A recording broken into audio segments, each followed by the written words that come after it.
thinks you are her mother. Shannon, you've been working on this movie in various states for a very long time. I was wondering if you could talk about the origins of Ultraman Rising. It's been 20-something years? 23 years. 23 Yeah. years, okay, yeah. Exaggerate. Even longer than the average animated film. Yeah, slightly, yeah. So I was introduced to Ultraman when I was about 5-6 years old in Kentucky, playing on Saturday afternoon, and I would watch it with my dad. And just that image of a giant red and silver superhero, the image really stuck in my head, never forgot about it. And then I moved to LA in 97 and reconnected with the character.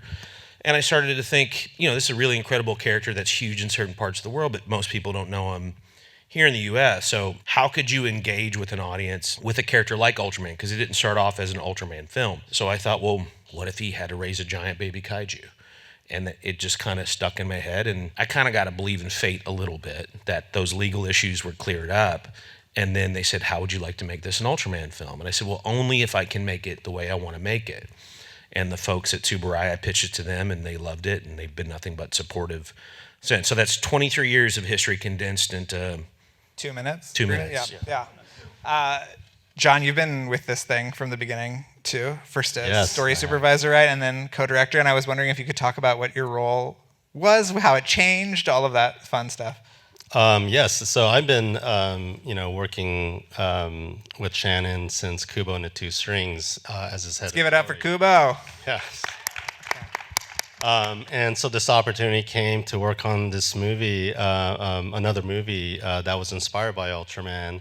And again, as I had a story, so I got to see the early development process of this.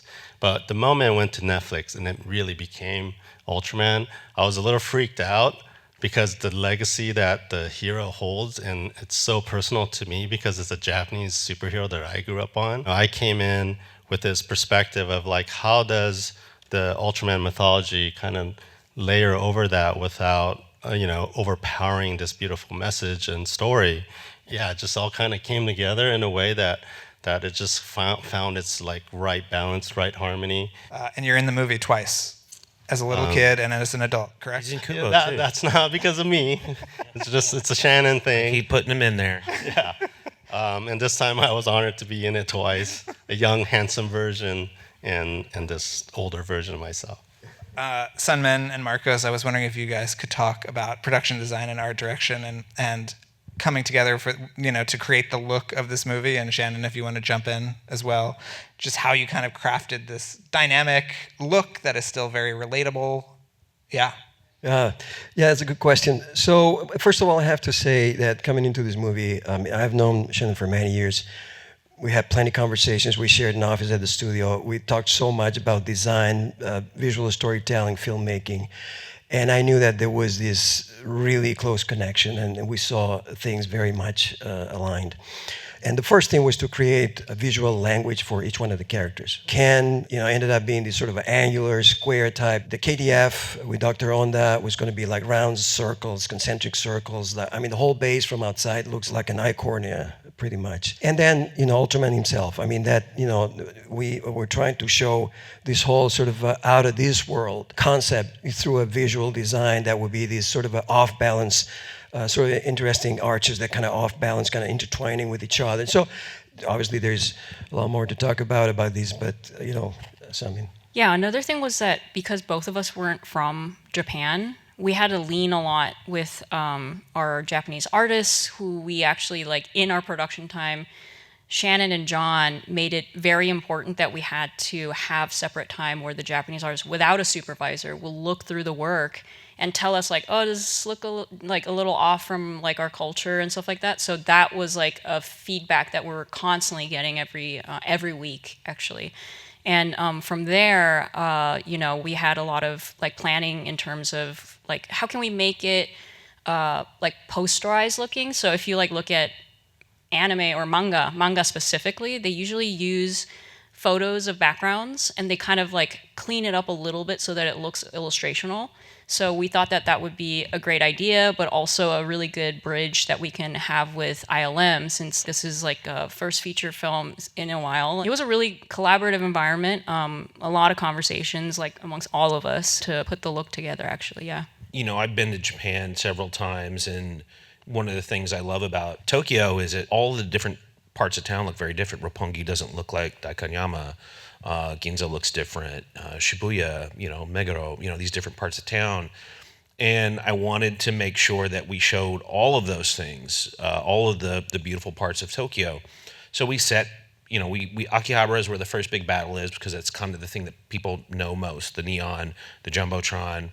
But then I love going to this bookshop called Tsutaya in Daikanyama that one of our crew members, Makiko, introduced us to. So that's when you see the little dog barking, that's my dog, Janie. That's her voice. I recorded her on my iPhone. And that's a real place. Or the second restaurant that Ken and Ami go to is Tonkatsu Tonki, which is a legendary tonkatsu restaurant that we all went to. They actually sit in the same spot we sat in.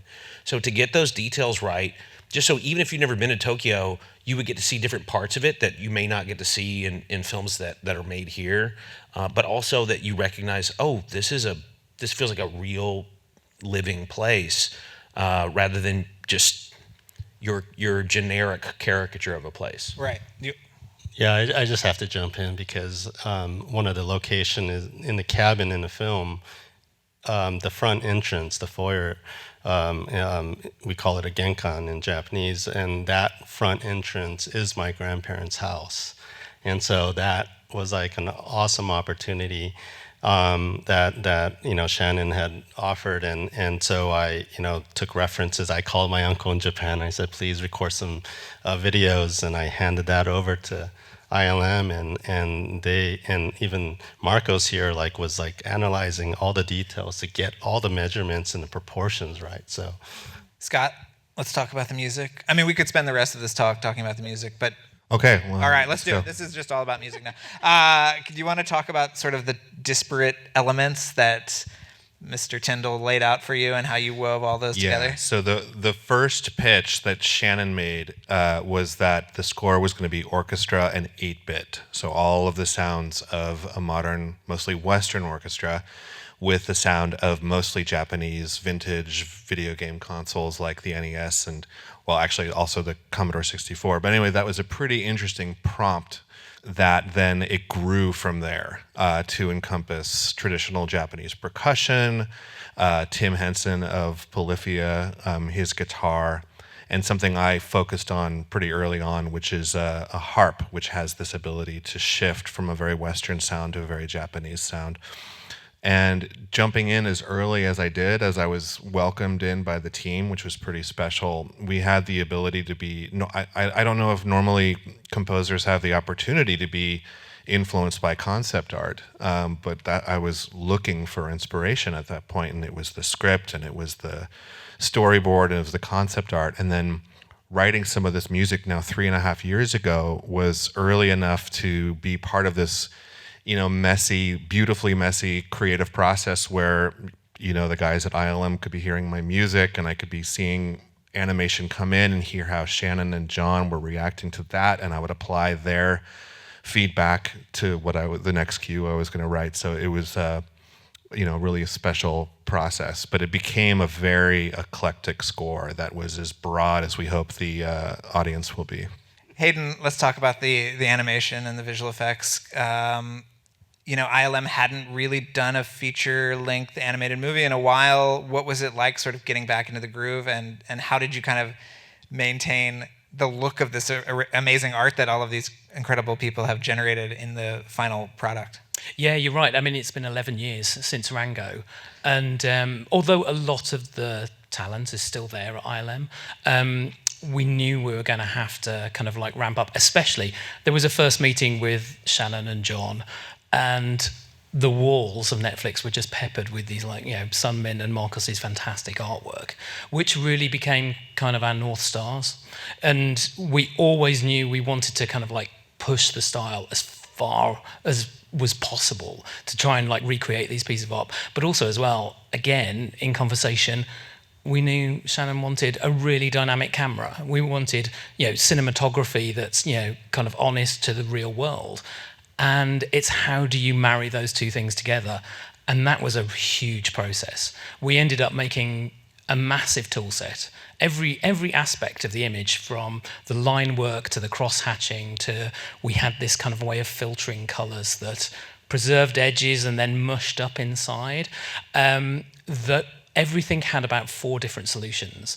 And then we kind of like had the artists handcraft each shot with the best solution for the shot. And then, yeah, there was a lot of paint overs from Sunmin as well. So we'd always we'd do a version and we go, oh, this is good. And then someone would go, oh, give me like kind of 30 minutes at the end of dailies and I'll get you this paint over back. And we get the paint over back and go, oh yeah, that's so much better.